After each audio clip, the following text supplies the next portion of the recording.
criticized by both sides, it probably means you're probably getting it right.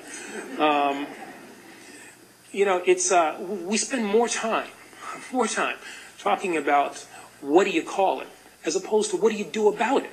I mean, really, if Fox didn't talk about this, they'd have nothing else to talk about, it would seem to me. Radical Islamic extremism, I'm not sure an awful lot is gained by saying that. It doesn't have any impact on our military posture. It doesn't have any impact on what we call it, on the policies that we put in place.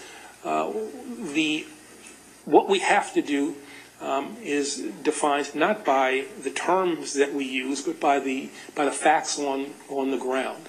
And so I don't worry an awful lot about what the appropriate terminology ought to be.